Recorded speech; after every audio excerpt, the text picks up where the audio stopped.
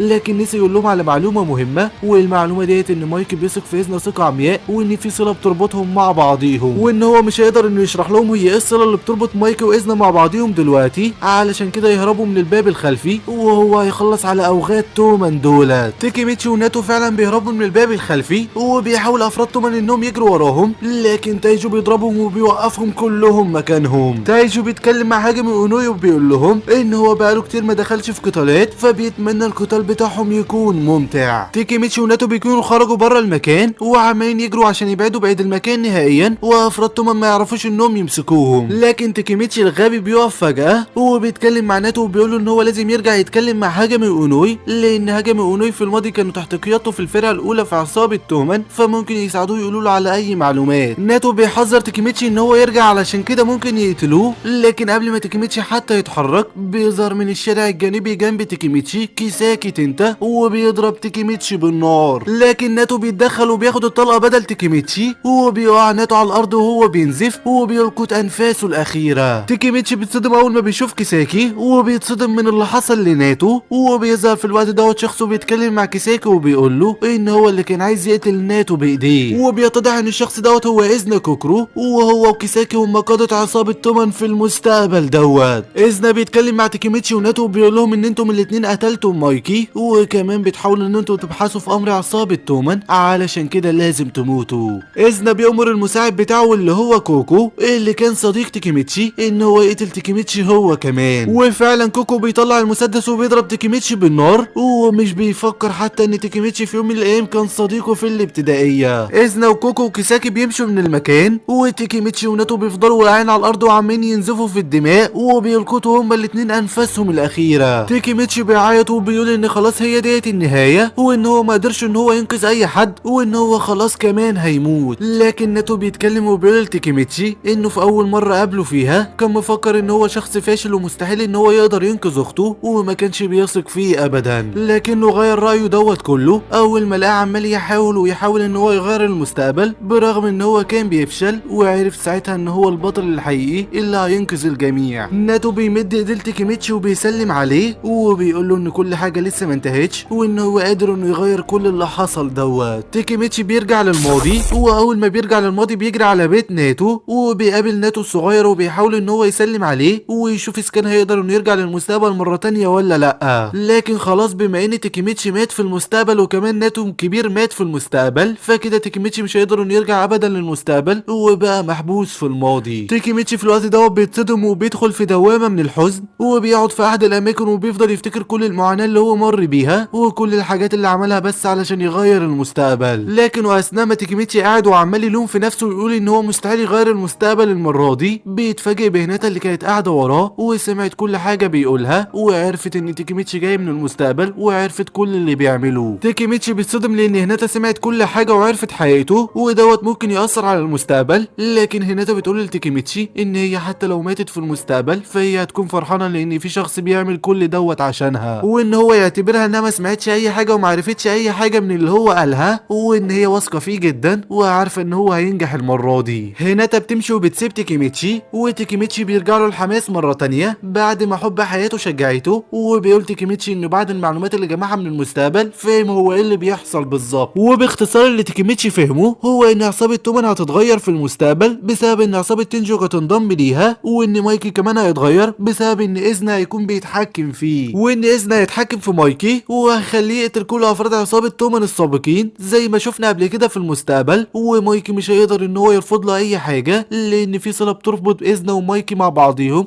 واللي مخليه مايكي بيثق في اذنا الثقه عمياء. وان حسب كلام مايكي قبل ما يموت مع تاكيميتشي هو انه خسر كل حاجه في حياته علشان كده بقى موجود في قاع الظلام. وان كمان حسب كلام كيساكي مع تاكيميتشي ما قبله من فتره هو ان كيساكي قال لتاكيميتشي ساعتها ان هو هيخلي مايكي يخسر كل حد بيحبه، وهيخلي مايكي يتقبله زي ما هو. وان معنى كلام مايكي قبل ما يموت دوت ومعنى كلام كيساكي دوت هو ان مايكي هيخسر شخص عزيز عليه، ودوت اللي هيخلي مايكي يقع في قلب الظلام، وساعتها اذنا هيقدر انه يسيطر عليه بالصله اللي بتربطهم مع بعضيهم. وان هدف تاكيميتشي دلوقتي هو انه يعرف هي الصله اللي بتربط مايكي باذنا، ويعرف هو ليه مايكي في المستقبل كان بيثق في اذنا ثقه عمياء. وكمان تاكيميتشي لازم يعرف هو مين الشخص اللي كيساكي هيخلص عليه ويخلي مايكي يقع في قلب الظلام ويخلي اذنا كوكرو يسيطر عليه. تاكيميتشي اخيرا بعد ما فهم كل حاجه وحدد الهدف اللي لازم يعمله بيقرر انه يتوجه لبيت مايكي على طول علشان يسال مايكي عن اذنا كوكرو واذا كان مايكي ليه صله فعلا مع اذنا كوكرو ولا لا. لكن واثناء ما تاكيميتشي رايح لبيت مايكي بيقابل دراكون اللي بيكون رايح لبيت مايكي هو كمان وبيروح معاه، وهناك في البيت بيقعد تاكيميتشي ومايكي ودراجون مع بعضيهم وبيفضلوا يتشاوروا في امر عصابه تنجيكو وفي المعركه اللي هيخوضوها ضدها. وبيتاكد تاكيميتشي في الوقت دوت ان مايكي ما يعرفش اصلا اذنا، وكل اللي يعرفه بس عن اذنا هو ان اذنا قائد الجيل الثامن لعصابه التنين السوداء زي ما اي حد يعرف. لكن واثناء ما هم قاعدين هم ثلاثه بيتكلموا عن اذنا كوكرو ومين يكون بالظبط اذنا دوت، بتدخل عليهم ايما اللي بتكون سمعت اسم اذنا وبتقول لهم ان اذنا دوت هو اخوها الكبير. تاكيميتشي وكل الموجودين بيتصدموا، وايما بتقول للمايكي انها قالت له قبل كده انها عندها اخ اسمه اذنا اكبر منها لكنه ما كانش بيهتم. تاكيميتشي طبعا بيكون مش فاهم اي حاجه، وازاي ايما عندها اخ اكبر منها ومايكي ما يعرفش اصلا بوجوده. ايما بتجيب صندوق من الرسايل وبتقول انها لقت صندوق الرسايل دوت في حاجات اخوهم شينيتشرو الكبير بعد ما مات، وان الرسايل ديت كلها مبعوثه من اذنا لاخوهم شينيتشرو. تاكيميتشي ومايكي ودراجون بيقعدوا يقروا الرسائل ديت عشان يعرفوا اي حاجه عن اذنا، لكن الرسائل بتكون عباره عن يوميات اذنا اللي بيحكيها لشينيتشرو شينيتشيرو،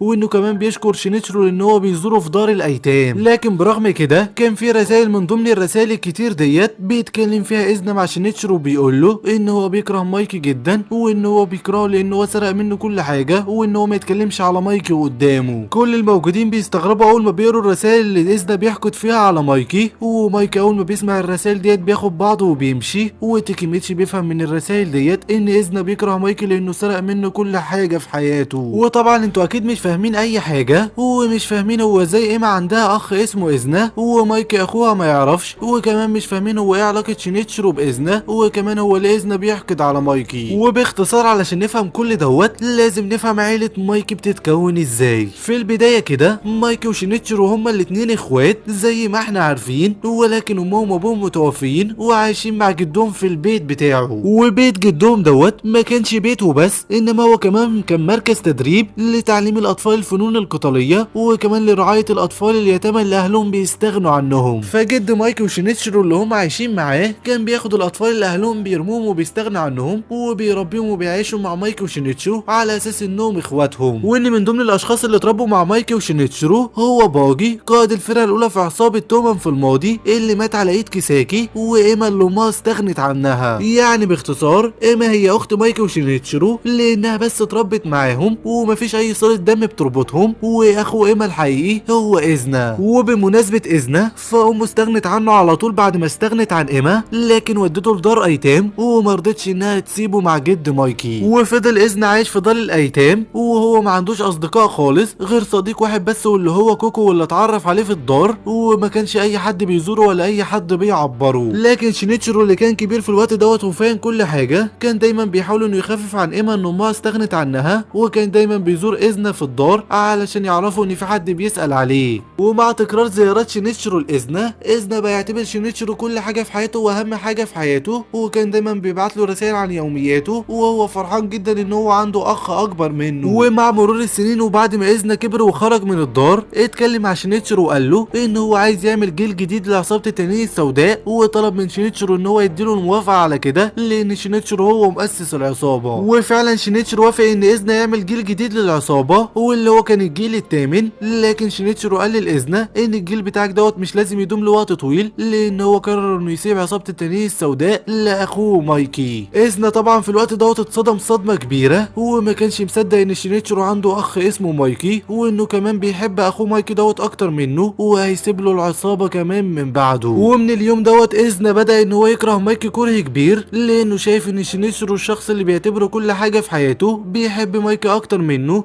وكمان شايف ان اخته ايما اللي هي بتعتبر اخته الحقيقيه بتحب برضك مايكي اكتر منه لان هي اتربت معاه. ومع مرور الايام وبعد ما إذنا بقى قائد الجيل الثامن لعصابه التنين السوداء كان دايما بيبعت رسائل لشينيتشيرو بيقول له فيها ان هو بيكره مايكي وان هو ما يتكلمش على مايكي كتير قدامه. لكن شينيتشيرو كان بيتعامل مع رسائل إذنا بشكل طبيعي، وكان مستني الوقت المناسب علشان يعرف إذنا ومايكي على بعضيهم ويخلي ايما تشوف اخوها إذنا اللي ما شافتهوش بقالها سنين، ويخليهم كلهم يعيشوا مع بعضيهم وكلهم يبقوا اخوات. لكن للاسف شينيتشيرو ملحقش يعمل كده لان بعدها شينيتشيرو مات بسبب باجي وكازاتورا زي ما احنا عارفين وشفنا في الموسم الاول. وان بعد ما إذنا عرف باللي حصل لشينيتشيرو بقى يحقد على مايكي وبقى يكرهه اكتر واكتر لانه شايف ان مايكي هو اللي قتل شينيتشيرو لان اصدقاء مايكي هم اللي قتلوه. ودخل إذنا في الوقت دوت في حاله صدمه وحزن على موت شينيتشيرو الشخص اللي كان بيعتبره اهم حاجه في حياته، وساب الجيل الثامن بتاع عصابه التنين السوداء وفضل في الحزن دوت لمده 3 سنين. وبعد 3 سنين ظهر كيساكي اللي كان لسه مطرود من عصابه تومان واللي كان عارف علاقه إذنا مع مايكي، وزرع في راس إذنا ان هو ينتقم من مايكي. وإذنا فعلا اقتنع بكلام كيساكي وان هو ينتقم من مايكي واسس عصابه تنجيكو اللي كانت متكونه من الجيل الشين 62، ودوت الجيل اللي كان إذنا موجود فيه ايام ما كان قائد لعصابه التنانين السوداء. وهدف إذنا من تاسيسه لعصابه تنجيكو ديت هو انه يدمر لمايكي حياته ويخلي مايكي يحس بمعنى الوحده اللي هو حس بيها ما كانش في حد بيسأل عليه. وطبعا كيساكي هو المستفيد من صراع الاخوه دوت لان كيساكي هيستخدم إذنا علشان يسيطر على مايكي ويخليه يتقبله زي ما هو، وبعدها يستخدم مايكي وإذنا علشان يعمل منظمه اجراميه زي ما شفنا في المستقبل. وطبعا كل الكلام اللي احنا قلناه دوت تيكيميتشي يقدر ان هو يعرفه من دراجون وايما، وكمان الرسائل اللي كان بيبعتها إذنا لشينيتشيرو، واخيرا تيكيميتشي بيعرف هو ايه الصله اللي بتربط إذنا بمايكي. تيكيميتشي بعد كده بيرجع بيرجع للبيت وبيقابل تشوفيا وبيحكي له على كل حاجه وبيفهمه كل حاجه، وبيقول له كمان على اللي حصل معاه في المستقبل وان هو دلوقتي بقى محبوس في الماضي. وبيقول تيكيميتشي لتشوفيا ان هدفهم من قتال عصابه تومان وعصابه تنجيكو هو انهم يقتلوا كيساكي، لان هو متاكد ان كيساكي بينتقل عبر الزمن زيه، وكمان يخلصوا على اذن كوكرو علشان يقدروا انهم يوصلوا لمستقبل سالم. تشوفيا بيوافق على كلام تيكيميتشي، وبيجي بعدها اصدقاء تيكيميتشي وبيقعدوا كلهم مع بعضيهم وبيفضلوا يفكروا هم يعملوا ايه في المعركه ضد عصابه تنجيكو. لكن فجاه واثناء ما هم قاعدين بتيجي عربيه غريبه قدام البيت بتاع تيكيميتشي، وبينزل منها سانزو نائب الفرقه الخامسه في عصابه تومان، وبيقول لتيكيميتشي ان هو ينزل هنا دلوقتي. تيكيميتشي وتشوفيا والباقيين بينزلوا علشان يشوفوا سانزو عايز ايه، وسانزو بيفتح باب العربيه وبينزل من العربيه موتشو قائد الفرقه الخامسه. وفجاه بيظهر عدد كبير جدا من افراد تومان وبيمسكوا تشوفيا وكل اصدقاء تيكيميتشي وبيمنعوهم من الحركه، وتيكيميتشي بيستغرب من اللي بيحصل، وموتشو بيضرب تيكيميتشي ضربه قويه جدا في وشه. تيكيميتشي حرفيا بيكون مش فاهم اي حاجه، وبيقول لموتشو ان ما ينفعش افراد العصابه يتقاتلوا مع بعضيهم، لكن موتشو بيمسك تيكيميتشي وبيفضل يضربه ضربات قويه جدا لحد ما تيكيميتشي بيغمى عليه. وبعد ما بيفوق تيكيميتشي من الاغماء اللي هو فيه بيلاقي نفسه مربوط وموجود في مكان غريب، وبيلاقي كمان جنبه هاجامي واونوي اللي بيكونوا مربوطين زيه هما كمان. وبيظهر موتشو والنائب بتاعه سانزو، وبيتكلم موتشو مع تيكيميتشي وهاجامي واونوي، وبيقول لهم ان هما جمعهم هما التلاتة علشان يحقق في امرهم. تيكيميتشي بيكون مستغرب ومش فاهم اي حاجه، وموتشو بيقول لتيكيميتشي ان هو ما يفتكرش ان تشوفيا او اي حد من افراد عصابه تومان اللي شافوه وهو بيضربه وبيجيبه لهنا هيجي علشان ينقذوه، لان مفيش اي حد بيتجرأ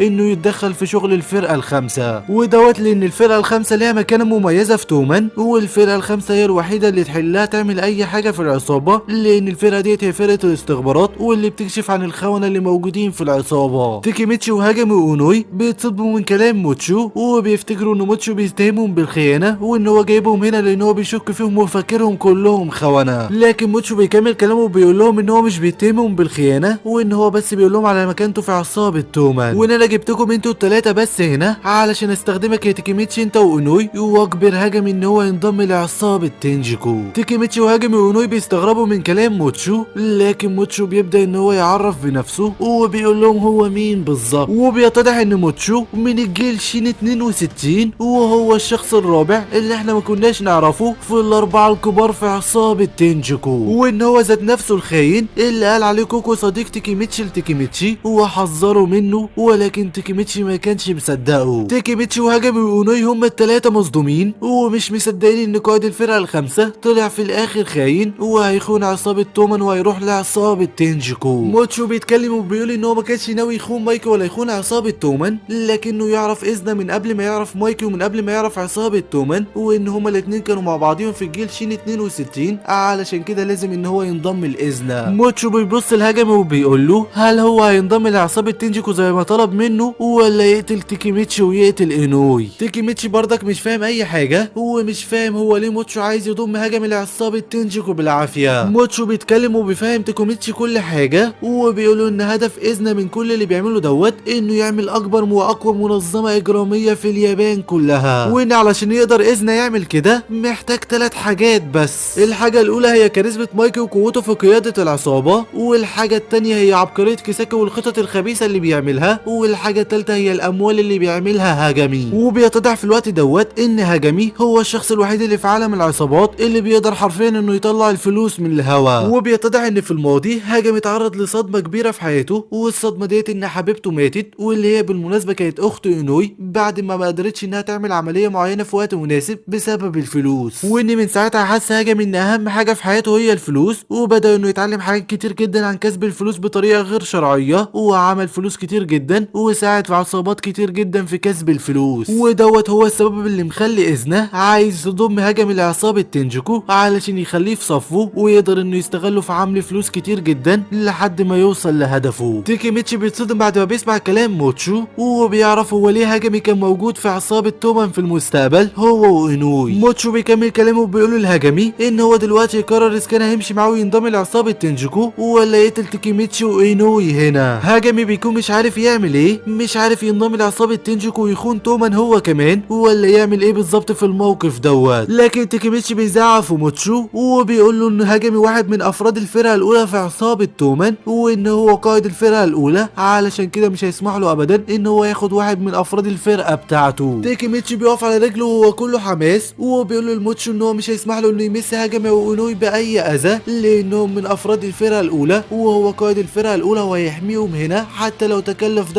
ان هو يموت هنا. هاجامي واونوي بيستغربوا من اللي تيكيميتشي بيعملوه، لانهم كانوا لسه منضمين للفرقه الاولى من قريب وما توقعوش ان تيكيميتشي يدافع عنهم بالطريقه ديت. موتشو بيضحك على اللي تيكيميتشي بيعملوه وبيقول له انت عمرك ما هتقدر تعمل حاجه معايا. تيكيميتشي بيحاول بكل قوته ان هو يهاجم موتشو علشان يمنعه من اللي هو عايز يعملوه، لكن موتشو بكل سهوله بيضرب تيكيميتشي وبيخلي تيكيميتشي يغمى عليه مره تانية. وبعد ما بيفوق تيكيميتشي بيلاقي نفسه مرمي في الشارع هو واونوي، وبيعرف تيكيميتشي من اونوي ان هاجامي في النهايه استسلم وقرر ان هو يروح مع موتشو في مقابل ان موتشو يسيبهم هما الاتنين عايشين. تيكيميتشي بيتضايق جدا لان هو ما قدرش انه ينقذ هاجامي، وان هو ما قدرش كده يغير اي حاجه بردك في المستقبل، وبيتحرك هو واونوي علشان يمشوا من المكان. لكن اونوي بياخد تيكيميتشي المكان غريب علشان يعالجوا هما الاتنين الجروح اللي اتجرحوها، وبيقول اونوي لتيكيميتشي ان المكان دوت مكان سري ومحدش يعرفه غير هو وهاجامي بس، وان هو وهاجامي كانوا متعودين دايما يجوا المكان دوت عشان يعملوا الاجتماعات بتاعتهم السريه، لان هما الاتنين اصدقاء من لما كانوا في الابتدائيه. تيكيميتشي بيستغرب لانه ما كانش يعرف ان هاجامي واونوي اصدقاء للدرجه ديت، واونوي بينحنى لتيكيميتشي وبيشكره لان هو دافع عنه هو وهاجامي قدام موتشو، برغم ان هو كانوا لسه منضمين للفرقه بتاعته من قريب وما كانش لازم ان هو يدافع عنهم بالطريقه ديت. تيكيميتشي بيقول لاونوي ان هو بيعمل اللي المفروض كان يعملوه، واونوي بيكمل كلامه وبيطلب من تيكيميتشي وهو بيترجاه ان هو يكون قائد الجيل ال11 لعصابه التنانين السوداء. تيكيميتشي بيستغرب لان اونوي بيطلب منه حاجه زي كده، هو بيكون مش فاهم هو اونوي عايز منه ايه بالظبط، لكن اونوي بيتكلم وبيحكي الماضي بتاعه لتيكيميتشي، وبيقول له ان هو في الماضي مكان صغير كان بيحب جدا عصابه التنانين السوداء، وكان بيحب جدا شينيتشرو اخو مايكي مؤسس العصابه ديت، ودوت لان عصابه التنانين السوداء في الوقت دوت كانت من اقوى العصابات والعصابه رقم واحد في اليابان كلها، وان هو كان مهووس بعصابه التنانين السوداء ومهووس بشينيتشرو لدرجه ان هو ما تقبلش ابدا ان عصابه التنانين السوداء انتهت، وقرر انه يعمل جيل جديد للعصابه ديت. وفعلا انوي كان بينضم لكل اجيال عصابه التنانين السوداء، وكان هدف انوي من كل جيل بينضم ليه انه يعمل جيل يشبه الجيل الاول، الجيل الاساسي اللي كان بيقوده شينيتشرو اخو مايكي، لكن انوي كان دايما بيفشل وعمره ما قدر انه يحقق اللي كان بيحلم بيه. واخر محاوله لانوي اللي عملها هو وهاجامي في انضمامهم للجيل العاشر مع تايجو. انوي بيكمل كلامه وبيقول لتيكيميتشي ان من بين كل اجيال عصابه التنانين السوداء اللي فاتوا ما كانش في اي قائد من قواد الاجيال دولت يشبه ابدا شينيتشرو ولا حاول يعمل زي ما شينيتشرو كان بيعمل، لكن برغم كل دوت يا تيكيميتشي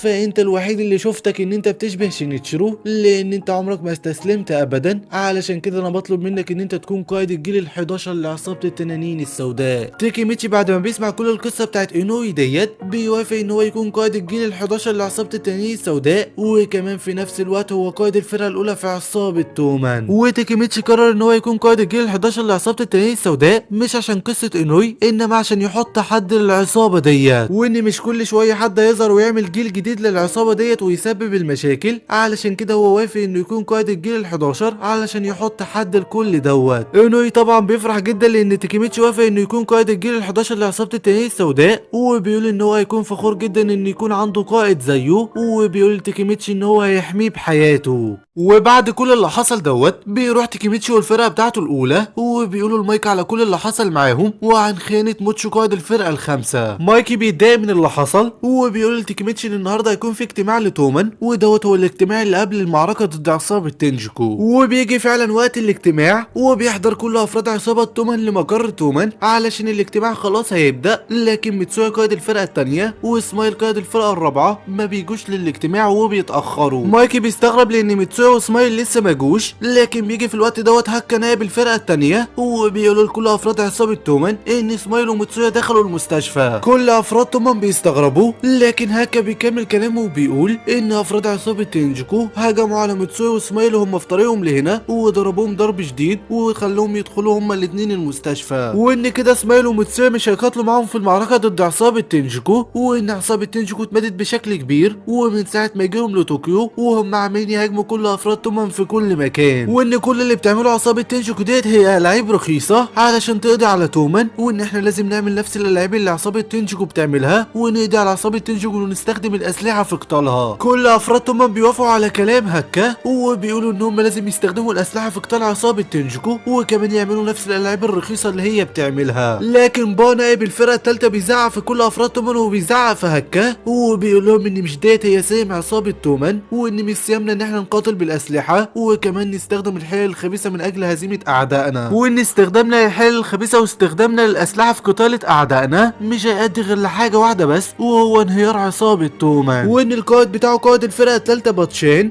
اما حاول ان هو يطعن قائد ميبيوس سلم نفسه للشرطه لانه هو عارف ان ديت مش من سيام تومان وان هو لازم يتعاقب على اللي عمله وان هم لازم كلهم يحترموا تومان وكمان يحترموا القائد بتاعهم مايكي ويقاتلوا زي ما القائد بتاعهم مايكي عايز يقاتل. مايكي بيبدا ان هو يتكلم وبيقول لكل افراد عصابه تومان انا عارف ان انتم كلكم مستائين لان كل قاده تومان مش هيكونوا موجودين معانا في المعركه ديت وممكن تومان تتهزم قدام تنجكو لكن انا بوعدكم ان تومان عمرها ما هتتهزم قدام تنجكو وايا كانت الفرضيات ضد تومان فتومان عمرها ما هتتهزم لان انا موجود فيها وهحميكم كلكم وان بكره واللي هيكون يوم 22/2 وتحديدا في الساعه 9 احنا تومان هندخل في معركه ضد عصابه تنجكو وهنبيد عصابه تنجكو وهنعرفهم مين عصابه تومان. كل افراد عصابه تومان بيرجع لهم الامل والحماس مره تانية بعد ما سمعوا كلام مايكي وبيفضلوا كلهم يهتفوا باسم مايكي. وتاني يوم وقبل المعركه بساعات بيروح تيكيميتشي مع اينوي لقبر شينيتشيرو علشان يقدم اينوي تيكيميتشي لشينيتشيرو على انه هو القائد الجيل ال11 لعصابه التنانين السوداء. لكن واثناء ما اينوي وتيكيميتشي واقفين بيوصل للمكان اذن كوكرو اللي بيكون جاي يزور قبر شينيتشيرو هو كمان وبعدها بيوصل مايكي وايما اللي بيكونوا كمان هم جايين يزوروا قبر شينيتشيرو. مايكي بيستغرب اول ما بيشوف اذنه وبيطلب مايكي من تيكيميتشي ان هو ياخد ايما ويخرج بره وبيتكلم بعد كده اذن مع مايكي وبيقولوا ان النهارده الساعه 9 هيحسموا الامر ما بينهم. تيكيميتشي بياخد ايما وبيخرج بره وبيفضلوا قاعدين مستنيين مايكي وايما بتكون مستغربه لانها شافت اخوها اذنه وبتقول لتيكيميتشي انها بقالها سنين ما شافتهوش وانها كانت مفكره انها اول ما تشوف اخوها اذنه هيكون فرحان جدا بشوفتها لكن باين عليه كده ان هو مش مهتم بيها وان هي مش عارفه هو ليه اذنه بيكره مايكي برغم ان مايكي يعتبر اخوه وان هي كانت بتتمنى ان مايكي واذنه هما الاتنين يكونوا اخوات ويكونوا بيحبوا بعضيهم ومش رايحين يتقاتلوا مع بعضيهم. تيكيميتشي بيستغرب من كلام ايما وايما بتكمل كلامها وبتقول ان هما لو خيروها بين مايكي وبين اذنه فهي اكيد هتختار مايكي لان مايكي هي اللي بتعتبره اخوها بجد وان مايكي كان دايما بيدعمها بعد ما امها استغنت عنها لحد ما قدرت انها تفهم كل حاجه وان هي دايما هتفضل تدعم مايكي زي ما كان دايما بيدعمها وهتفضل دايما جنبه. تيكيميتشي بيستغرب اكتر واكتر من كلام ايما وانها بتقول انها تفضل دايما جنب مايكي وهتفضل تدعمه وبيفتكر في الوقت دوت تيكيميتشي اما مايكي قال له في المستقبل ان هو خسر كل حاجه في حياته وبيسال تيكيميتشي نفسه سؤال مهم جدا في الوقت دوت وهل ايما كان ليها وجود في كل مره بيتغير فيها المستقبل ولا ما كانتش موجوده جنب مايكي. لكن قبل ما يجاوب تيكيميتشي نفسه على السؤال دوت بتظهر دراجه ناريه بيسوقها هنما ومن وراه كيساكي وهو ماسك حديده في ايديه وبيتحركوا بالدراجه الناريه بسرعه كبيره ناحيه تيكيميتشي وايما وبسرعه كبيره وبقوه كبيره بيضرب كيساكي ايما بالحديده اللي في ايديه على دماغها ضربه قويه جدا. ايما بتقع على الارض وبتبدا انها تنزف من دماغها وتيكيميتشي مصدوم ومش مصدق اللي كيساكي عمله ومش مصدق كل اللي بيحصل. كيساكي بيضحك وبيقول لتيكيميتشي ان كل حاجه ما بينهم خلاص انتهت وان مايكي خلاص خسر كل حاجه في حياته وبعدها بياخد بعضه وبيمشي هو وهنما. تيكيميتشي بيكون مصدوم ومش مصدق اللي بيحصل وبيخرج في الوقت دوت مايكي واينوي من المقابر وبيتصدم مايكي اول ما بيشوف اخته ايما واقعه على الارض وبيسال تيكيميتشي هو ايه اللي حصل. تيكيميتشي بيحكي لمايكي واينوي على كل حاجه حصلت وان كيساكي هو اللي ضرب ايما ومايكي واينوي بيتصدموا وبيروحوا اينوي بسرعه علشان يطلب الاسعاف لكن مايكي بيشيل ايما وبيقول ان مفيش وقت للاسعاف ولازم يودوها بسرعه المستشفى وبيتحرك مايكي وهو شايل ايما ومعاه تيكيميتشي علشان يودوا ايما بسرعه للمستشفى وفي الطريق بتفوق ايما من الاغماء اللي كانت فيه وبتكون مش قادره تحرك جسمها نهائيا وبتتكلم ايما وهي بتودع وبتقول لمايكي انها كان نفسها تفضل دايما جنبه لكن باين كده ان هي ديت النهايه وعلشان كده هو يقول لدراجون بالنيابه عنها انها بتحبه جدا. وبتقول بعد كده ايما لتيكيميتشي ان هو يخلي باله من مايكي وفي وسط مشهد مليء بالحزن والاثاره بتموت ايما بين ايدين اخوها مايكي. وبعد كل اللي حصل دوت بنعرف ان اذنه هو اللي امر كيساكي ان هو يقتل ايما وبنعرف اصلا ان كيساكي هو اللي حرض اذنه ان هو يقتل ايما علشان يخلي مايكي يخسر كل حاجه في حياته. فبخساره مايكي لاخته ايما اللي بيعتبرها اهم حاجه في حياته بعد موت اخوه شينيتشيرو هيكون كده مايكي خسر كل حاجه في حياته حياته وهيقع في قلب الظلام، وان كده اذن هيقدر انه يستخدم علاقته مع مايكي ويقنعه بان هو اخوه اللي بيخاف عليه، ويسيطر ساعتها على مايكي، وكيساكي يسيطر على اذنه، ويستخدمهم هما الاتنين علشان يوصل لهدفه ويعمل المنظمة الإجرامية في المستقبل. وفي نفس الوقت دوت في المستشفى بنشوف جثة إيما، وبنشوف مايكل اللي قاعد وغرقان في الحزن بتاعه، وبنشوف دراجون اللي واقف قدام جثة إيما ومش مصدق إن حبيبته ماتت، وبيتكلم دراجون اللي مليء بالحزن وبيطلب من مايكل إن هو يخرج معاه شوية بره المستشفى، وبيخرج فعلا مايكل مع دراجون بره المستشفى، وبيتكلم دراجون وهو كله عصبية وبيقول لمايكل هو إيه اللي حصل، لكن مايكل اللي غرقان في الحزن بتاعه أصبح جسد بلا روح ما بيقدرش إن هو يرد على دراجون، ودراجون من كتر العصبية بيضرب مايكي ضربة قوية جدا في وشه. تيكيميتشي بيتصدم لان دراجون بيضرب مايكي، وبينحني تيكيميتشي لدراجون وبيقول له ان هو السبب في كل اللي حصل، لان ايما كانت معاه هو وما كانتش مع مايكي، ولو عايز يعاتب حد يعاتبه هو. لكن دراجون ما بيهتمش بكلام تيكيميتشي، وبيقول لمايكي انت كنت موجود هناك، فازاي كل دوت حصل وانت كنت موجود معاها؟ دراجون بيبدا ان هو يضرب مايكي وهو متعصب جدا، وبيقول له ان في اليوم اللي انشأنا فيه عصابة تومان انت قلت لنا ان تومان هتكون موجودة علشان تحمينا، لكن دلوقتي اللي بيحصل هو العكس. الاول باتشن اتحبس، وبعدها باجي مات، وبعدها كازاتورو هو كمان اتحبس، وحتى دلوقتي ايما كمان ماتت. دراكون بيفضل يضرب في مايكي لحد ما مايكي بيقع على الارض وبيغمى عليه، وبيفضل بعدها دراكون يعيط ومش مصدق ان حبيبته ايما ماتت. تيكيميتشي بيكون مش عارف يعمل ايه، وبيقول ان برغم معرفته بالمستقبل الا ان هو ما قدرش انه يغير اي حاجه، ومش عارف اذا كان هيقدر انه يغير المستقبل دوت بعد كل اللي حصل ولا لا. وبتيجي في الوقت دوت هيناتا للمستشفى، وبتشوف جثة صديقتها ايما، وبتكون مش مصدقه ان هي ماتت، وبتفضل تعيط عليها. تيكيميتشي بيحاول ان هو يهون على هيناتا، وبيقول لها ان هو اسف لان هو ما قدرش انه يغير اي حاجه في المستقبل لحد دلوقتي، لكن مهما حصل مش هيستسلم وهيعمل كل اللي يقدر عليه. وبيروح تيكيميتشي لمايكي وبيتكلم معاه، وبيقول له ان النهارده ميعاد معركتهم مع عصابه تنجيكو، وان هو عارف ان هو في حاله لا تسمح له بالقتال، علشان كده هو هيروح لعصابه تنجيكو لوحده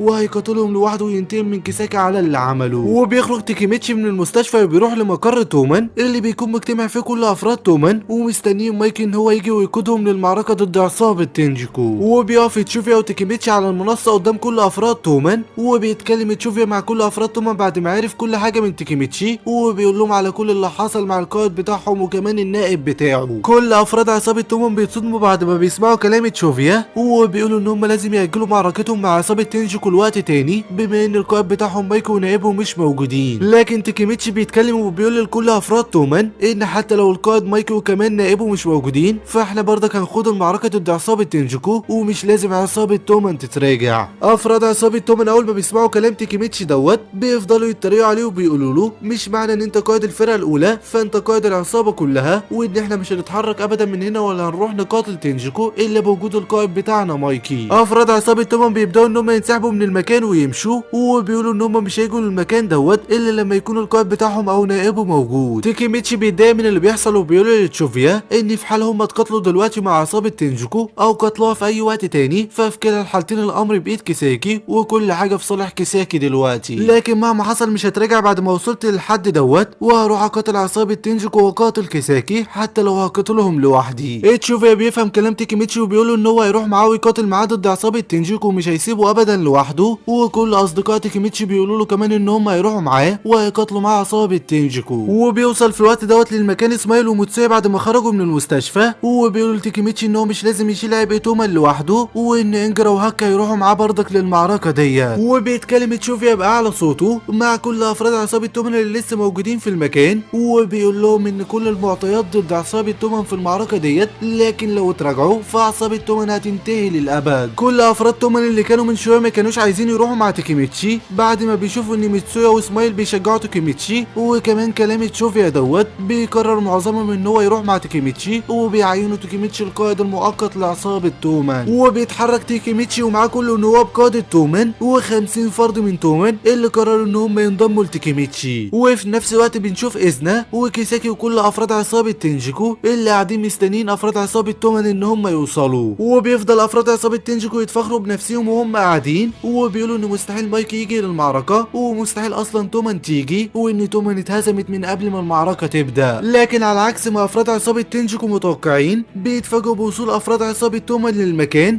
بقيادة تيكيميتشي. وبتقف عصابة تنجيكو قدام عصابة تومان، وبيتكلم إذنا مع تيكيميتشي وافراد تومان وبيقول لهم ان انتم هتتهزموا من قبل ما المعركة تبدأ، وان 50 فرد من تومان مش هيعملوا حاجة قدام 500 فرد من تنجيكو. إذنا بيكمل كلامه وبيقول لتيكيميتشي وافراد تومان ايه رأيكم نبدأ المعركة ديت بمبارزة رجل لرجل. وبيخرج من عصابة تنجيكو مدرما احد الاربعة الكبار في العصابة، وبيخرج من عصابة تومان نائب الفرقة التالتة، وبيقف قدام مدرما علشان تبدأ مبارزة الرجل لرجل. وقبل ما بتبدأ المبارزة بيكون افراد عصابة تنجيكو متوقعين ان مدرما هو اللي هينتصر على با، لكن على عكس المتوقع با بيضرب مدرما ضربة قوية جدا بتخلي مدرما يقع على الارض وبيغمى عليه، وبينتصر با في مبارزة الرجل لرجل. وبعدها بيبدأ كل افراد تومان ان هم يهاجموا افراد تنجيكو، وبيبدأ كل افراد تنجيكو ان هم يهاجموا تومان، والمعركة رسميا بدأت. القتالات بتبدأ انها تشتعل في كل مكان، وكل افراد تومان بيبدأوا ان هم يقاتلوا بكل قوتهم برغم عددهم القليل. وبيبدأ تيكيميتشي بمساعدة تشوفيا ان هو يتقدم للامام علشان يوصل لكيساكي وينهي الموضوع اللي ما بينهم. وبيكون كيساكي ومعاه هنما واقفين عمالين يتفرجوا على كل المعركة اللي بتحصل، وكمان إذنا ومعاه كبار تنجيكو واقفين هما كمان وعمالين يتفرجوا. ومع تقدم الوقت في المعركة بيكون افراد عصابة تومان هما المتقدمين برغم عددهم الصغير، وده بسبب قوة نواب قادة تومان اللي عمالين يقاتلوا بكل قوتهم. إذنا بيتعصب جدا لان افراد تومان هما المتقدمين، وبيقرب إذنا من با، وبيحاول با ان هو يهاجم إذنا، لكن إذنا بيضرب با ضربة قوية جدا وبيقع با على الارض وهو مغمى عليه ومهزوم قدام إذنا. كل افراد تومان بيتصدموا اول ما بيشوفوا قوة إذنا وان هو هزم با بضربة واحدة بس. إذنا بيتكلم وبيقول لكل كبار تنجيكو ان دلوقتي جه وقتكم اقضوا على كل افراد عصابة تومان. كبار تنجيكو بيتحركوا وبينضموا للمعركة، وبيقف ماتشيزوكي قدام تشوفيا، وبيقف الاخوان هايتانا قدام هاكا وقدام انجرا، وبيقف موتشو قدام اينوي، وبيقف كمان كوكو صديق تيكيميتشي قدام تيكيميتشي. كوكو بيتكلم مع تيكيميتشي وبيقول له هو ليه انت جيت للمعركة النهارده وانت عارف ان انت هتتهزم انت وكل افراد تومان، وان عددكم وكمان قوتكم مستحيل تهزم اصلا عصابة تنجيكو. لكن تيكيميتشي بيقول لكوكو ان مش مهم عددنا او كمان قوتنا، وان انا جيت النهارده علشان اهزم تنجيكو واخلص على كيساكي واذنا وانهي الموضوع دوت. وبيقف تيكيميتشي قدام كوكو وبيبدا ان هو يتقاتل معاه، وفي نفس الوقت بيكون اونوي واقف قدام موتشو، وبيقول اونوي لموتشو ان هو هيعاقبه بسبب ان هو خطف هجمي من عصابة تومان وهيرجع هجمي لعصابة تومان مرة تانية بعد ما يهزمه. لكن موتشو بيقول لاونوي ان هو حتى لو قدر ان هو يهزمه زي ما بيقول فمش هيقدر ان هو يرجع هجمي، لان هجمي قرر ان هو يختار تنجيكو. اونوي بيستغرب من كلام موتشو، لكن بيظهر في الوقت دوت هجمي اللي بيضرب اونوي، وبيقول هجمي لاونوي ان هو خلاص اختار تنجيكو وخلاص قرر ان هو ما يرجعش لتومان. اونوي بيتصدم من كلام هجمي وبيحاول ان هو يرجع هجمي لوعيه، لكن هجمي بيقول لاونوي ان مكانه في عصابة تنجيكو هيكون له اهمية كبيرة عن عصابة تومان، وان تومان النهارده هي اللي هتتهزم. هجمي بيمشي وبيسيب اونوي، وبيبدا اونوي ان هو يتقاتل مع موتشو. وفي نفس الوقت بيكون هاكا وانجرا واقفين قدام الاخوين هايتانا، والاخوين هايتانا بيكونوا اقوياء جدا، وهاكا وانجرا مش قادرين يعملوا قدامهم اي حاجة. وكمان ميتشيزوكي اللي واقف قدام تشوفيا بيكون قوي جدا، وتشوفيا برضك مش قادر يعمل قدامه اي حاجة. وافراد عصابة تومان بدأوا ان هم يتراجعوا في المعركة، وبدأت المعركة تزداد عليهم سوء. وبيفضل الاخوان هايتانا اللي منسقين ضرباتهم مع بعضيهم انهم يضربوا هاكا وانجرا اللي مش عارفين ينسقوا ضرباتهم مع بعضيهم هما الاثنين، لان هم اول مرة يقاتلوا بجانب بعضيهم. وبيقدر الاخوين هايتانا بتنسيق ضرباتهم انهم يكسروا رجل انجرا وكمان يكسروا دراعه، وبيقع انجرا على الارض وبيكون مش قادر يتحرك. وبيمسك بعد كده الاخوين هايتانا هاكا، وبيبداوا ان هم يضربوا ضرب قوي جدا على دماغه، وهاكا من كتر الضرب بيكون هيموت حرفيا بين ايديهم. كل افراد تومان بيتصدموا وبيحاولوا ان هم يقربوا من هاكا ويساعدوه، لكن افراد عصابة تنجيكو اللي واقفين قدامهم بيمنعوهم ان هم يعملوا اي حاجة. هاكا بيفضل يتضرب من الاخوين هايتانا، والاخوين هايتانا حرفيا هيقتلوه، وانجرا واقع على الارض ومش قادر يتحرك بسبب دراعه ورجليه المكسورين، وعمال يلوم في نفسه ويقول ان هو السبب،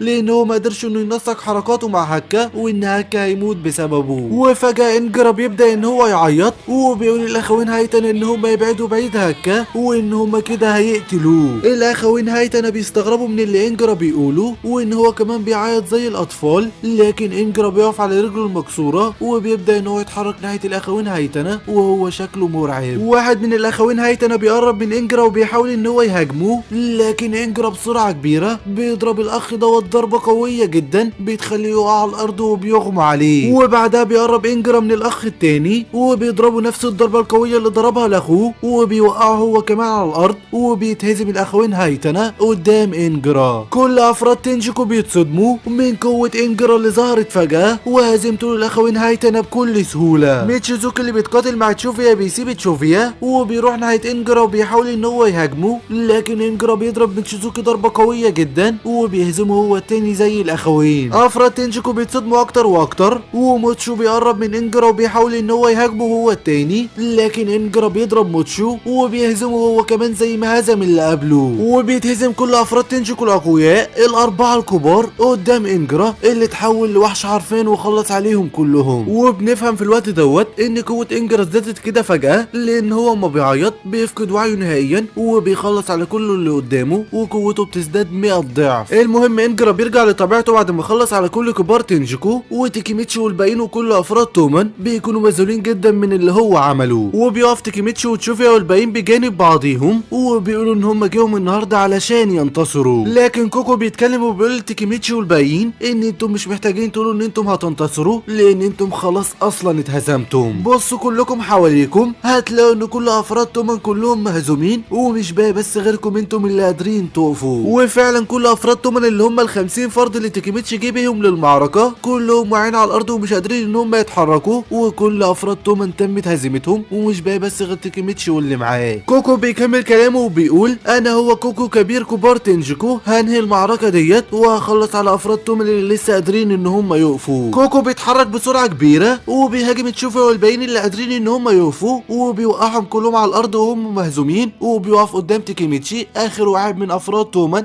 قادر ان هو يقف على رجله. تيكيميتشي بينزل من قوه كوكو وبيقول تيكيميتشي لكوكو ان في الماضي لما كانوا هم صغيرين كان هو بيطمح ان هو يكون اقوى شخص، وان هو فعلا دلوقتي بقى قوي، لكن في المقابل انضم لعصابه مليئه بالقتله. تيكيميتشي بيحاول ان هو يفهم من كوكو هو ليه منضم لعصابه تنجيكو وليه بيساعد شخص زي اذنه وهو عارف ان هو قاتل. كوكو ما بيرضاش يقول اي حاجه لتيكيميتشي وبيبدا ان هو يضرب تيكيميتشي ضرب قوي جدا، ضربات ورا ضربات، وتيكيميتشي عمال يتلقى ضرب قوي جدا من كوكو. كوكو بيقول لتيكيميتشي مش معنى ان احنا كنا اصدقاء في الطفوله فكده انا هتردد في ضربك، انا قلت لك في اول مره اتقابلنا فيها ان احنا خلاص بقينا اعداء. تيكيميتشي بيقع على الارض من كتر الضرب وبيكون مش قادر، لكن برغم كده بيقوم وكل وشه مليان بالجروح، وبيقول له لكوكو انت عمرك ابدا ما هتتغير برغم كل الضربات اللي انت ضربتهاني ديت، الا ان انت لسه برضك كوكو بتاع الطفوله وما اتغيرتش ابدا. انا مش عارف هو ليه انت انضميت لعصابه تنجيكو يا كوكو، وكمان مش عارف هو ليه بتعتبر اذن البطل بتاعك برغم ان هو مش بطل ولا اي حاجه، انما هو قاتل وقتل اخته بدم بارد. كوكو بيرد على تيكيميتشي وبيقول له ان فعلا ممكن يكون اذن مش بطل، لكنه هو الشخص الاقوى، وكمان هو الشخص اللي فضل معايا بعد ما اهلي ماتوا ودخلت دار الايتام، وان انت يا تيكيميتشي لو صديق طفولتي فاذن هو صديق عمري، وان انا عهدت الاذن بحياتي وهفضل دايما مع اذن لحد النهايه حتى لو ادى دوت الى انهياري. كوكو بيرجع يضرب تيكيميتشي مره تانية، وتيكيميتشي بيفضل يتلقى ضرب من كوكو، وبيكون خلاص تيكيميتشي حرفيا هيموت بين ايدين كوكو، لكن تشوفيا بيقف على رجله بالعافيه وبيتدخل وبيوقف كوكو قبل ما يقتل تيكيميتشي، وبيتكلم تشوفيا مع تيكيميتشي وبيقول له احنا كنا عارفين من بدايه المعركه ان احنا هنتهزم وان خلاص كل حاجه انتهت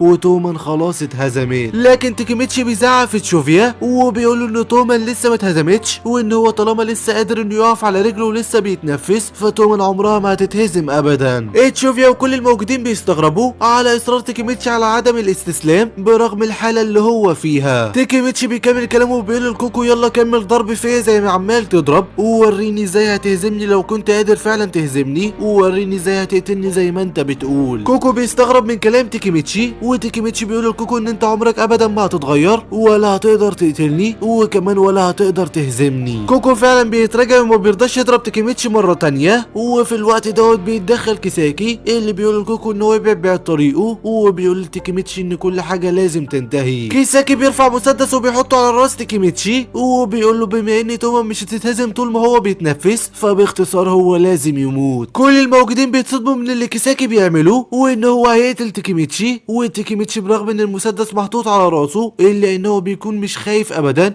وبيقول تيكيميتشي لكيساكي اقتلني لو قادر ان انت تعمل كده. كيساكي فعلا بيطلق النار على تيكيميتشي، لكن بيطلق النار على رجله وما بيقدرش ان هو يطلقها على راسه ويقتله، وبيكون كيساكي خايف جدا ومتوتر. تيكيميتشي بيتكلم وبيقول لكيساكي انا كنت عارف ان انت مش هتقدر تقتلني، وعارف كمان انت ليه متوتر دلوقتي. انت متوتر علشان مش قادر تتقبل حقيقتك وتتقبل ان انت قاتل. انت يا كيساكي قتلت باجي وكمان قتلت ايما، وفي المستقبل قتلت كل افراد تومان، ودلوقتي كمان عايز تقتلني. علشان كده يا كيساكي لازم تتقبل ان انت قاتل. كيساكي بيستغرب من كلام تيكيميتشي وفي نفس الوقت بيتعصب جدا من كلامه. وتيكيميتشي بيكمل كلامه وبيقول ان هو ممكن يكون مش ذكي او كمان مقاتل رائع او كمان خبيث في وضع الخطط او كمان عنده هيئة قيادية، لكنه عنده حاجة واحدة بس وهو عدم الاستسلام. تشوف يا كل افراد تومان بيتأثروا من كلام تيكيميتشي دوت، وبيقفوا كلهم على رجليهم بجانب تيكيميتشي وبيقولوا ان هم كمان مش هيستسلموا. كيساكي بيتعصب جدا من اللي بيحصل وبيقول تيكيميتشي انت ما بتعرفش بس غير تقول الخطب اللي ملهاش لازمه وان انت برضك عديم الفايده، لكن بما انك يا تيكيميتشي مش عايز تستسلم انت وافراد تومان فانا اللي بستسلم وبعرض عليك صفقه، والصفقه ديت ان عصابه تومان وتنجيكو ينضموا لبعضيهم وتبقى اسم العصابه عصابه تومان ومايكي هو اللي بيقودها. تيكيميتشي بيتصدم من كلام كيساكي وبيقول لكيساكي انا كنت عارف ان انت هتقول كده، وبيقرب تيكيميتشي من كيساكي وبيضربه ضربه قويه جدا وبيقول له انا مستحيل اتعاون مع شخص قاتل. كيساكي بيستغرب لان تيكيميتشي بيرفض العرض بتاعه والصفقه بتاعته كده بكل حقد، وتيكيميتشي بيستعد علشان يضرب كيساكي مره تانية، لكن اذنا بيتدخل وبيتصدى لضربه تيكيميتشي وبيقول اذنا لكيساكي ان هو يتراجع، وبيقف اذنا قدام تيكيميتشي وكل افراد تومان وبيقول لهم ان هو يخلص عليهم كلهم، لكن تيكيميتشي بيقول لاذنا ان هو مش هيسمح له ابدا انه يخلص على اي حد وان هو الوحيد اللي هينتهي هنا. تيكيميتشي بيبدا ان هو يهاجم اذنا وبيحاول ان هو يضربه، لكن طبعا تيكيميتشي ما بيقدرش يعمل اي حاجه، واذنا بيمسك تيكيميتشي وبيفضل يضربه ضرب قوي جدا، ضربات ورا ضربات كالعاده، وتيكيميتشي عمال يتلقى الضربات وعمال ينزف دم من كل حته في جسمه، لكن فجاه واثناء ما تيكيميتشي عمال يتضرب من اذنا بيقف تيكيميتشي فجاه مكانه وبيرفع تيكيميتشي ايديه لفوق وبيقول لقد تاخرت لكنني لم اهزم ايها الزعيم. كل الموجودين بيستغربوا من كلام تيكيميتشي وبيبصوا كلهم ناحيه المكان اللي تيكيميتشي بيبص عليه، وبيتفاجئوا كلهم بوصول مايكي للمكان. مايكي بكل فخامه بيمشي وسط كل الموجودين وبيقرب من تيكيميتشي وبيقول له شكرا على كل حاجه عملتها. كل الموجودين حرفيا مش فاهمين هو مايكي جه هنا ازاي، وان المفروض مايكي دلوقتي اخته لسه ميته ومفروض يكون قاعد حزين عليها. وبيوصل في الوقت دوت كمان للمكان دراكون ومعاه كمان هيناتا، وتيكيميتشي بيستغرب اول ما بيشوف ان هيناتا جايه مع مايكي ودراكون وبيسال هيناتا هو ايه اللي حصل. هيناتا بتتكلم وبتحكي كل حاجه لتيكيميتشي وبيتضح ان هيناتا حكت لمايكي ودراكون عن حقيقه تيكيميتشي وانتقالوا عبر الزمن، وعلشان كده مايكي ودراكون جاوا من المكان دلوقتي علشان يساعدوا تيكيميتشي بعد ما عرفوا ان تيكيميتشي كان بيقاتل لوحده من البدايه لحد دلوقتي. تيكيميتشي برغم ان هو متضايق لان مايكي ودراجون هم كمان عرفوا حقيقته، الا ان هو بيكون فرحان جدا لان بوجود مايكي ودراجون المعركه كده هتكون في صالحهم وهينتصروا على عصابه تنجيكو. مايكي ودراجون بيقفوا قدام افراد عصابه تنجيكو ومايكي بيقول لكل افراد عصابه تنجيكو اذا كنتوا عايزين تهزموني انا ودراجون فهاتوا 20,000 شخص علشان تقدروا ان انتم تهزمونا. كل افراد تنجيكو بيتصدموا من كلام مايكي وكل افراد تومان بيتحمسوا بعد ما بيسمعوا كلامه وبيفضلوا كلهم يهتفوا باسم مايكي وباسم تومان. اذنا بيتعصب جدا من اللي حصل وبيقول لكيساكي ان كده خطتهم فشلت، وبيتحرك اذنا بسرعه كبيره ناحيه مايكي وبيضرب مايكي وبيطيره بعيد. اذنا بيتكلم مع مايكي وبيقول له ايه شعورك دلوقتي يا مايكي بعد ما خسرت اخواتك الاتنين شينيتشرو وايما؟ مايكي بيرد على اذنا وبيقول له انا اللي عايز اسالك نفس السؤال دوت يا اذنا، خلينا ننهي الموضوع اللي ما بيننا هنا يا اخي. مايكي واذنا بيبداوا القتال ضد بعضيهم وبيبدا مايكي انه يهاجم اذنا بركلات قويه، لكن اذنا بيتصدى لكل ركلات مايكي وبيضرب مايكي وبيطيره بعيد. مايكي بيقف مره تانية على رجله وبيحاول ان هو يهاجم اذنا، لكن اذنا بيتصدى لضربه مايكي وبيضربه ضربه قويه جدا في وشه، لكن مايكي في الوقت ده بيتكلم وبيسال اذنا هو ليه قتل ايما. اذنا بيرد على مايكي وبيقول له انت سرقت كل حاجه مني وسرقت حتى مني شينيتشرو اللي كنت بعتبره كل حاجه في حياتي وواحد من اتباعك قتله، علشان كده انا قررت ان انا اسرق منك كل حاجه زي ما انت سرقت مني كل حاجه وقتلت ايما علشان هي ما تستحقش انها تعيش معاك وخليتك دلوقتي وحيد زي ما انا برضك وحيد. اذنا اللي حرفيا اصبح شخص مجنون ومليء بالحقد والكراهيه بيفضل يضرب في مايكي ضربات قويه، ضربات ورا ضربات، ومايكي عمال يتلقى الضربات من اذنا وكل الموجودين مصدومين لان مايكي مش قادر انه يعمل اي حاجه قدام اذنا وعمال يتلقى كل الضرب دوت منه. لكن في الوقت دوت مايكي بيقف مكانه وبيبدا ان هو اتكلم مع إذنا وبيقول له هو انت ليه مفكر نفسك وحيد؟ انت يا إذنا بتحب شينيتشرو زي ما انا وإيما بنحب شينيتشرو، علشان كده لو كنت جيت في يوم من الايام وفتحت لنا قلبك فانا وإيما كنا هنتقبلك. إذنا بيستغرب من كلام مايكي، ومايكي بيقول لإذنا ان شينيتشرو كان بيحبنا كلنا يا إذنا، وكان بيحبنا انا وإيما زي ما كان بيحبك بالظبط، وان شينيتشرو لو كان موجود دلوقتي ما كانش كل اللي حصل دوت بيحصل، وكان زماننا دلوقتي انا وانت وإيما كلنا اخوات وبنحب بعضينا. علشان كده يا إذنا خلينا نفتح صفحة جديدة وننسى كل اللي حصل، لان انت مش وحيد وانا كمان مش وحيد، واحنا الاتنين اخوات. لكن برغم كل كلام مايكي دوت الا ان إذنا مش بيقتنع بكلامه، وبيبدأ ان هو يهاجم مايكي مرة تانية، لكن المرة دي مايكي هو اللي بيضرب إذنا، وبيقول مايكي لإذنا ان هو هيفضل يضربه لحد ما يخليه يرجع لوعيه ويفهم ان هما الاتنين اخوات. إذنا بيفضل يحاول ان هو يضرب مايكي، ومايكي بيفضل يضرب إذنا ضربات قوية جدا، والمعركة كلها بتبقى في صالح مايكي، وإذنا بيبدأ ان هو يتهزم. لكن إذنا حرفيا اللي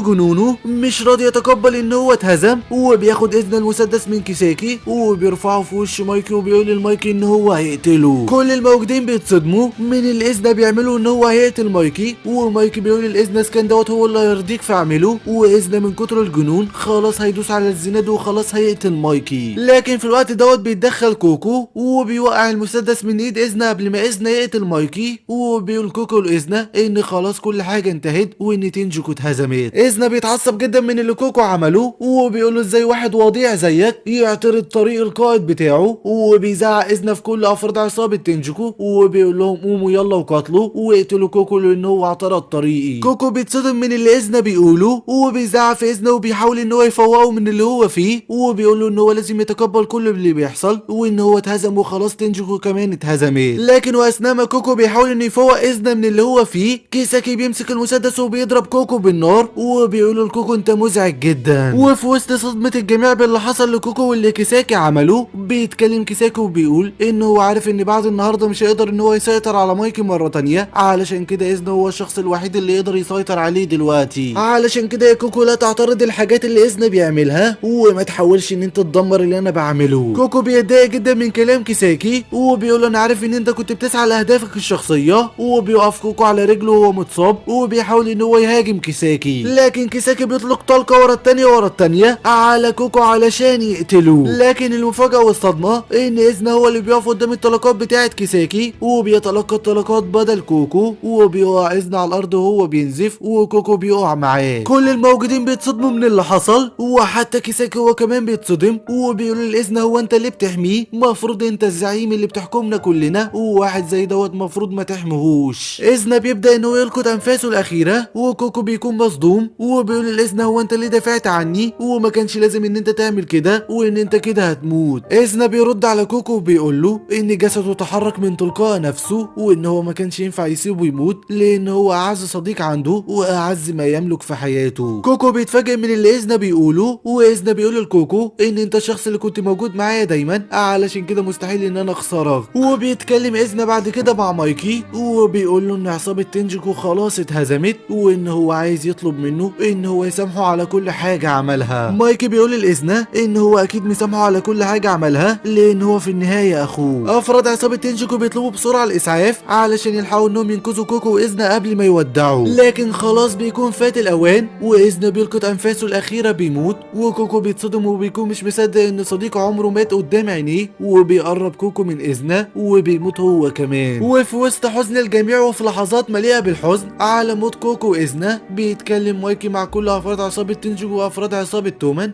وبيقول لهم ان المعركة خلاص انتهت، وان هم كلهم يمشوا من هنا لان الشرطة والاسعاف هيجوا في اي لحظة، وهو هيفضل قاعد مع إذنا. لكن افراد عصابة تنجكو اللي هم الاربعة الكبار بيقولوا لمايكي ان هو يمشي من هنا هو وعصابة تومان، وهم اللي هيفضلوا قاعدين مع إذنا، وانهم زي ما بدأوا مع إذنا هينتهوا كمان مع إذنا. مايكي بيفهم كلام افراد عصابة تنجكو، وبيقرر ان هو ياخد افراد عصابة تومان ويمشي من المكان، لكن الاول بيقرر ان هو ينهي الموضوع مع كيساكي. كيساكي بيخاف جدا وبيعرف ان كل حاجة دلوقتي بقت ضده، وان مايكي دلوقتي هيقتله، لكن في الوقت ده بيتدخل هنما وهو راكب الدراجة النارية بتاعته، وبياخد كيساكي بالدراجة النارية وبيهرب من المكان. تيكيميتشي بيتصدم وبيقول ان كيساكي لو هرب هينتقل عبر الزمن وهيغير كل حاجة، وان هو لازم يوقف كيساكي هنا. لكن دراجون بيجيب الدراجة النارية بتاعته، وبيقول تيكيميتشي ان هو يركب بسرعة علشان يلحقوا كيساكي قبل ما يبعد. وفعلا تيكيميتشي بيركب الدراجه مع دراجون وبيطلعوا هما الاتنين يجروا ورا كيساكي وهنما اللي بيجروا هما الاتنين بردك بالدراجه بتاعتهم. وبعد شويه مطارده بيقع كيساكي وهنما من على الدراجه بتاعتهم بسبب استعجالهم، وبينزل تيكيميتشي بسرعه من على دراجه دراجون وبيقف قدام كيساكي وبيقول له ان خلاص كل حاجه انتهت. لكن كيساكي الجبان بيطلع يجري وبيسيب تيكيميتشي، وتيكيميتشي بيحاول انه يجري ورا كيساكي لكنه بيكون مش قادر بسبب رجله اللي مصاب فيها. لكن دراجون بيشيل تيكيميتشي على ظهره وبيطلع يجري بيه وراه كيساكي، وبيقول دراجون لتيكيميتشي ان هو لازم ينهي اللي هو جه علشانه من المستقبل. وبيفضل دراجون يجري ورا كيساكي وهو شايل تيكيميتشي لحد ما هنما بيتدخل وبيهاجم دراجون، ودراجون بيضطر ان هو يسيب تيكيميتشي وبيقف في وش هنما علشان يتقاتل معاه. تيكيميتشي بيضغط على نفسه وعلى رجله المصابه وبيكمل جري ورا كيساكي لحد ما هو كيساكي بيوصلوا لاحد الاماكن وبيبداوا ان هم يتقاتلوا مع بعضيهم. تيكيميتشي بيضرب كيساكي وكيساكي بيضرب تيكيميتشي وهما الاتنين بيفضلوا يضربوا بعضيهم. تيكيميتشي بيقول لكيساكي ان انت ضعيف جدا ودايما كنت بتستخدم الاشخاص وبتتحكم فيهم علشان تقدر ان انت توصل لهدفك وعمرك ما عملت ابدا حاجه بايديك. كيساكي بيقول لتيكيميتشي ان هو مش محتاج يعمل كل حاجه بايديه ولا محتاج يكون الاقوى، وكل اللي محتاجه بس هو خطه محكمه علشان يقدر يوصل لكل اهدافه. كيساكي وتيكيميتشي بيفضلوا يضربوا بعضيهم لحد ما بيقفوا هما الاتنين قدام بعضيهم وبيكونوا مش قادرين يضربوا بعضيهم تاني من كتر التعب. تيكيميتشي بيتكلم وبيقول لكيساكي ان هو في المستقبل شاف موت هيناتا وشاف موت كل افراد عصابه تومان قدام عينيه وكلهم ماتوا بسببه، وان هو جه من المستقبل علشان يخلص عليه. كيساكي بيستغرب من كلام تيكيميتشي وبيقول انا فهمت انت ليه كل شويه في المعركه كنت عمال تتكلم عن المستقبل ودوت لان انت اصلا جاي من المستقبل. كيساكي بيفضل يضحك وبيقول لتيكيميتشي انا برضك توقعت حاجه زي كده، توقعت ان انت جاي من المستقبل ودوت اللي يفسر هو انت ليه في كل مره كنت بتقف قدام الخطط بتاعتي واكنك كنت تعرفها. تيكيميتشي بيكمل كلامه وبيقول لكيساكي هو انت ليه في كل مره في المستقبل بتدمر عصابه تومان وبتحولها لمنظمه اجراميه، وكمان كنت دايما بتقتل هيناتا، وهو ايه هدفك من اللي انت كنت بتعمله في كل مره في المستقبل؟ كيساكي بيستغرب من سؤال تيكيميتشي وبيقول له عن هدفه واللي بيسعى ليه من كل اللي بيعمله، وعن تحويله لعصابه تومان دايما في المستقبل الى منظمه اجراميه، وعن قتله هيناتا باستمرار في المستقبل. وبنرجع فلاش باك ايام ما كان كيساكي موجود مع هيناتا في الابتدائيه زي ما شفنا في الموسم اللي فات، وان هيناتا كانت دايما بتتعامل معاه بلطف، وان كيساكي كان بيحب هيناتا. لكن كيساكي اللي كان خجول في الوقت دوت ما قدرش ان هو يعترف لهيناتا بحبه وفضل دايما مع هيناتا وهو بيحبها، لكن ما قدرش ان هو يعترف لها. ومع مرور الوقت ظهر تيكيميتشي في حياه هيناتا بعد ما دافع عنها من المتنمرين اللي كانوا بيتنمروا عليها زي ما شفنا في الموسم اللي فات، وهيناتا في الوقت دوت وقعت في حب تيكيميتشي. لكن طبعا كيساكي ما تقبلش ان هيناتا تقع في حب حد غيره برغم ان هو ما حاولش حتى ان هو يعترف لها، وهي اصلا ما كانتش مهتمه بيه. وفضل كيساكي في الوقت دوت ان هو يراقب تيكيميتشي علشان يعرف ايه الحاجه المميزه فيه واللي خلى هيناتا تحبه بالسرعه ديت. وبعد ما راقب كيساكي تيكيميتشي اكتشف ان تيكيميتشي بيطمح ان هو يكون رجل العصابات الاول في اليابان كلها، وبرغم ان كيساكي اصلا ما كانش يعرف في الوقت دوت يعني ايه عصابات ويعني ايه يكون رجل العصابات الاول في اليابان، الا ان هو قرر ان هو يكون رجل العصابات الاول في اليابان قبل تيكيميتشي، ودوت علشان يخلي هيناتا تقع في حبه وتسيب تيكيميتشي. ومع مرور الوقت اكتشف كيساكي ان هو علشان يقدر يحقق هدفه ولازم ان هو يكون عنده شخص عنده قوه قياديه وكمان يكون قوي جدا، والشخص دوت طبعا كان هو مايكي. وبدا كيساكي على طول في تنفيذ خططه، واول خطه عملها هو انه يقتل دراجون وياخد مكانه في عصابه تومان علشان يقدر انه يسيطر على مايكي، لكنه فشل. وتاني خطه عملها كيساكي هو انه يخلي عصابه تومان تنضم لعصابه في الهلال ويخلي مايكي هو قائد في الهلال، وساعتها يقدر انه يسيطر على مايكي، ولكنه برضك فشل. وتالت خطه كيساكي عملها انه هو يسيطر على التنين السوداء باستخدام هاكا واخته يوزها، ويضم التنين السوداء لعصابه تومان ويسيطر على مايكي، لكنه برضك فشل. واخر خطه كيساكي عملها هو انه يسيطر على اذن كوكرو ويخليه يسيطر على مايكي، ولكنه برضك فشل. لكن كيساكي ما كانش بيفشل ولا اي حاجه، وكان بينجح فيها في كل مره زي ما شفنا قبل كده في كذا خط زمني، وان في كل مره كيساكي كان بينجح فيها، وبعد ما بيبقى الراجل العصابات الاول في اليابان كلها كان بيروح لهيناتا وبيطلب ايديها علشان يتزوجها. لكن هيناتا في كل مره كانت بترفض كيساكي لانها كانت بتحب تيكيميتشي، وكيساكي كان بيتضايق جدا لان هيناتا رفضته بعد ما وصل وعمل كل دوت، علشان كده كان بيقتلها علشان ما تروحش لحد غيره. وهو دوت السبب اللي خلى كيساكي في كل مره في المستقبل بيحول تومان لمنظمه اجراميه، وكمان قتله لهيناتا في كل مره. لكن كيساكي كان فاهم طبعا كل حاجه غلط، وما كانش فاهم ان هيناتا حبت تيكيميتشي بس لانها حبته، ومش بس علشان تيكيميتشي هو اللي هيبقى رجل العصابات الاول في اليابان. تيكيميتشي بيتعصب جدا بعد ما بيفهم كل دوت، وبيقول لكيساكي ان انت شخص اناني جدا لان انت بتقتل هيناتا برغم ان انت بتحبها بس علشان هي رفضتك. كيساكي مش بيهتم بكلام تيكيميتشي، وبيرفع المسدس على راس تيكيميتشي وبيقول له وان كل خططه فشلت بسبب انتقاله عبر الزمن دوت، علشان كده هو لازم يقتله. لكن تيكيميتشي بيضرب كيساكي وبيوقع منه المسدس، وبيرجع يتقاتل هو وكيساكي مره تانية، وكيساكي بيبعد بعيد تيكيميتشي وبيطلع يهرب منه مره تانية. تيكيميتشي بيرجع يجري ورا كيساكي تاني، وبيقول لكيساكي ان هو مش هيسمح له ابدا ان هو يهرب منه، ومش هيسمح له ان هو ينتقل عبر الزمن ويغير كل حاجه. كيساكي بيستغرب من كلام تيكيميتشي وبيقف مكانه في نص الشارع، وبيقول لتيكيميتشي هو انت مفكرني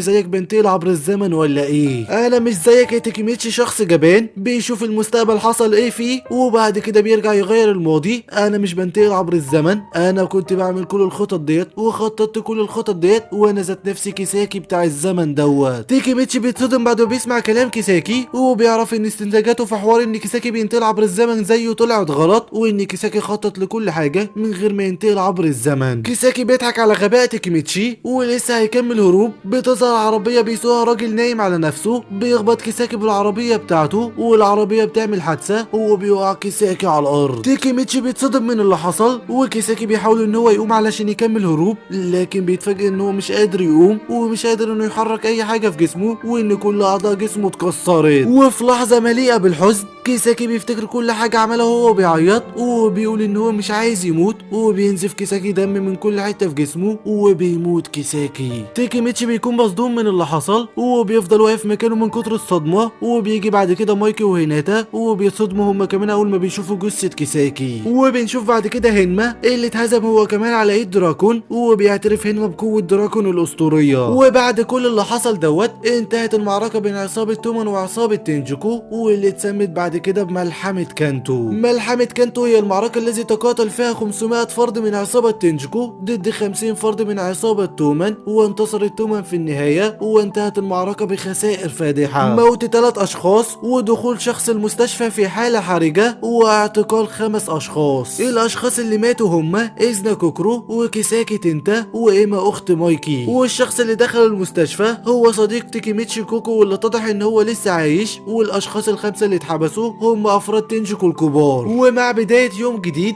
انتهت اقوى معركه واخر معركه دخلتها تومان في تاريخها. فيا ترى هو ايه اللي هيحصل بعد كل اللي حصل دوت، وكمان هو ايه اللي هيحصل بعد موت كيساكي وبعد كل اللي حصل دوت، وهل كل اللي حصل دوت هيكون كفيل انه يغير كل حاجه في المستقبل ولا ايه اللي هيحصل بالظبط؟ استنونا في الجزء القادم والموسم الرابع من حكايه تيكيميتشي من انمي طوكيو ريفنجر، وما تنسوش تصلوا على الرسول صلى الله عليه وسلم، والسلام.